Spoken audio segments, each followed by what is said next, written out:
ಮಂಡ್ಯದಲ್ಲಿ ಡಿಸೆಂಬರ್ 20ರಿಂದ 3 ದಿನಗಳ ಕಾಲ ನಡೆಯಲಿರುವ 87ನೇ ಅಖಿಲ ಭಾರತ ಕನ್ನಡ ಸಾಹಿತ್ಯ ಸಮ್ಮೇಳನದ ಹಿನ್ನೆಲೆ ರಾಜ್ಯಾದ್ಯಂತ ಕನ್ನಡ ರಥಯಾತ್ರೆಯ ಮೆರವಣಿಗೆ ನಡೆಸಲಾಗುತ್ತಿದೆ. ನಿನ್ನೆ ರಾಮನಗರ ತಾಲೂಕಿಗೆ ಆಗಮಿಸಿದ ರಥಯಾತ್ರೆಗೆ ಸ್ವಾಗತ ನೀಡಲಾಯಿತು. ಬಳಿಕ ತಾಲೂಕಿನಾದ್ಯಂತ ಅದ್ಧೂರಿಯಾಗಿ ಮೆರವಣಿಗೆ ಮೂಲಕ ಸಂಚರಿಸಿತು. ಕೋಟಗಲ್ ಹೋಬಳಿಯ ಲಕ್ಷ್ಮೀಪುರ ಗ್ರಾಮದಲ್ಲಿ ಕನ್ನಡ ರಥಯಾತ್ರೆಗೆ ರಾಮನಗರ ತಹಶೀಲ್ದಾರ್ ತೇಜಸ್ವಿನಿ ಪುಷ್ಪನಮನ ಸಲ್ಲಿಸಿದರು. ಕನ್ನಡ ಮತ್ತು ಸಂಸ್ಕೃತಿ ಇಲಾಖೆಯ ಸಹಾಯಕ ನಿರ್ದೇಶಕ ಕೆ. ಸತೀಶ್, ಕನ್ನಡ ಸಾಹಿತ್ಯ ಪರಿಷತ್ ಅಧ್ಯಕ್ಷರಾದ ಬಿಟಿ ನಾಗೇಶ್, ತಾಲೂಕು ಅಧ್ಯಕ್ಷ ದಿನೇಶ್ ಸೇರಿದಂತೆ ಹಲವರು ಉಪಸ್ಥಿತರಿದ್ದರು.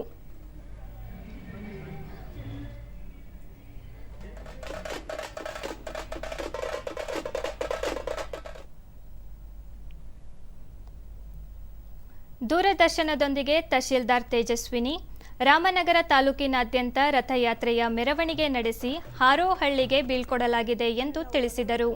ನಾವು ಮಾಗಡಿ ಬಾರ್ಡರ್ ಇಂದ ರಿಸೀವ್ ಮಾಡ್ಕೊಂಡಿದ್ದೀವಿ.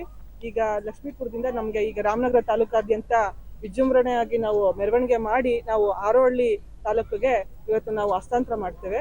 ತಾವೆಲ್ಲರೂ ಸಾರ್ವಜನಿಕರು ಇವತ್ತು ಭಾಗಿಯಾಗಿದ್ದೀರಾ ಈ ಒಂದು ಕಾರ್ಯಕ್ರಮಕ್ಕೆ. ತಮ್ಮೆಲ್ಲರಿಗೂ ನಾವು ಧನ್ಯವಾದಗಳನ್ನ ಹೇಳಕ್ಕೆ ಅದ್ದೂರಿಯಾಗಿ ಕನ್ನಡ ಕೆ. ಸತೀಶ್, ಕನ್ನಡ ಭಾಷೆ ಮತ್ತು ಸಂಸ್ಕೃತಿ ಬೆಳೆಸುವ ನಿಟ್ಟಿನಲ್ಲಿ ಸಾಹಿತ್ಯ ಸಮ್ಮೇಳನ ಪಾತ್ರ ಮಹತ್ವದ್ದು. ಹೆಚ್ಚಿನ ಜನ ಭಾಗವಹಿಸಿ ಸಮ್ಮೇಳನ ಯಶಸ್ವಿಗೊಳಿಸಬೇಕು ಎಂದರು. ಸಂಚರಿಸಿ ನಂತರ ನಾವು ಚಾಮರಾಜನಗರ ಜಿಲ್ಲೆಗೆ ನಾವು ರಥವನ್ನ ಹಸ್ತಾಂತರವನ್ನು ಮಾಡ್ತಾ ಇದೀವಿ. ದಯಮಾಡಿ ಎಲ್ಲ ಕನ್ನಡಿಗರು ಕನ್ನಡ ಏನು ಜ್ಯೋತಿ ಬರ್ತಾ ಇದೆಯೋ ಎಲ್ಲರೂ ಕೂಡ ಅದ್ದೂರಿಯಾಗಿ ಸ್ವಾಗತ ಮಾಡಬೇಕು ಅಂತ ನಾನು ಈ ಮೂಲಕ ಕೋರ್ಕೊಳ್ತೀನಿ.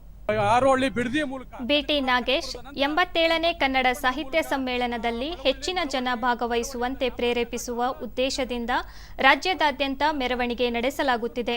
ರಾಮನಗರ ಬಳಿಕ ಚಾಮರಾಜನಗರ, ಮೈಸೂರು ಜಿಲ್ಲೆಗಳಲ್ಲಿ ಮೆರವಣಿಗೆ ನಡೆಸಿ ಅಂತಿಮವಾಗಿ ಮಂಡ್ಯ ಜಿಲ್ಲೆಗೆ ರಥಯಾತ್ರೆ ತಲುಪಲಿದೆ ಎಂದು ತಿಳಿಸಿದರು. ಆಡಳಿತಕ್ಕೆ ನಮ್ಮ ಸಾಹಿತ್ಯ ಪರಿಷತ್ತು ಅಭಿನಂದನೆ ಸಲ್ಲಿಸಿ ಅವರಿಗೆಲ್ಲರಿಗೂ ಸ್ವಾಗತವನ್ನ ಬಯಸ್ತಾ ಇದ್ದೀವಿ.